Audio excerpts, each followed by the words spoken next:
What are you trying to do? Are you hoping by dismantling the Minneapolis Police Department that you will be getting rid of the police department? I think in Minneapolis, as you heard, they want to dismantle the Minneapolis Police Department.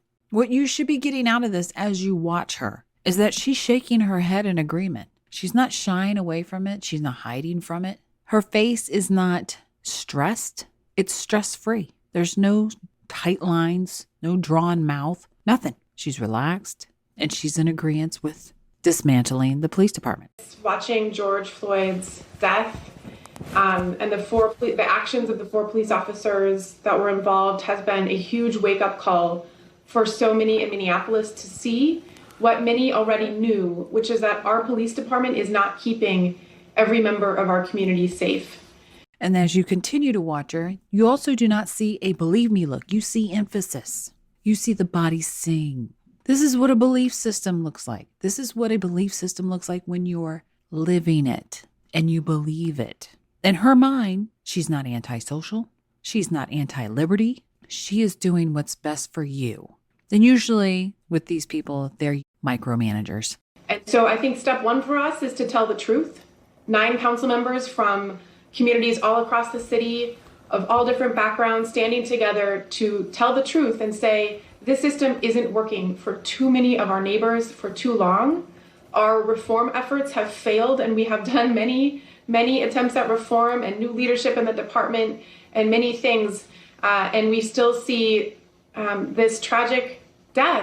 And so I think the wake up of our community is what's driving the city council's announcement yesterday. And now the hard work begins for us to rebuild systems that really work to keep all of our community safe. So as you watch all of that and put everything that you've seen so far together, you should also see that there is no brain search. Now, when dealing with belief systems and there is no brain search, it means there's no critical thought about what they believe. Their body sings with them. They're very happy in their belief system. There's no stress. They don't really have to think too much because thinking in this belief system would create stress. And why would you do that? To be clear, you're not talking about reform. The word dismantle is intentionally different than reform. This is more than reform. This is dismantling. I mean, activists who support this are calling this a police-free future. You see the slight smile. She squinches her eyes, but it's probably something gotten in her eye. It has really nothing to do with what's going on. But she smiles. Yes, we're dismantling. Yeah, and a lot of us were asked if we could imagine a future without police back in 2017 when we were running for office. And I answered yes to that question. To me, that future is a long way away, and it would take an enormous amount of investment in things that we know work to keep people safe. I mean, for a lot of folks in our community, stable housing is a safety issue. Having access to healthcare is a safety issue. And so having, I think one thing folks are asking is to stop investing so much money in this militarized police force and instead... I have no idea what that was.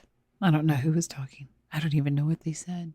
So anyway, she's going through her spiel. Safety issues and everything. Housing, healthcare. This is the belief system. As you heard, this is what she said during her election. And this is what her constituents voted for by voting her in. Now the rest of America looks at this and goes, oh my gosh, how awful for those people. But remember, those people voted for this. This is what they wanted. Invest in the things that our community really needs.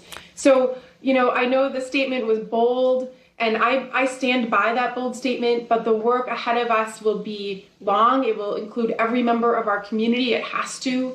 And, I think we have very immediate things. We have a state action against our police department, which gives us legal mechanisms in the very short term. There's lessons from all over the country, all over the world that we're looking to take immediate steps while we work toward building the systems that we would need to imagine that future. Do you understand that the word dismantle or police-free also makes some people nervous? For instance, what if in the middle of the night my home is broken into? Who do I call? That question all by itself gave this woman no stress. And as you hear the answer... Yes, I mean, I hear that loud and clear from a lot of my neighbors. And I know, and myself too, and I know that that comes from a place of privilege, because for those of us for whom the system is working, I think we need to step back and imagine what it would feel like to already live in that reality where It comes from a place of privilege. You need to experience it by living in that reality of what it is not to have that privilege. She's serious. She's not being deceptive. There's no deceptive tells here. She's been honest with you the entire time. If you'd like to learn more about analysing body language, there is a video course available on Mandy's website for Gold subscribers, where Mandy teaches more about her techniques of deception detection. There's also other content such as the Crime series and Interesting Minds series, available to both Gold and Silver subscribers. If you like it, please share and subscribe. Thanks for watching.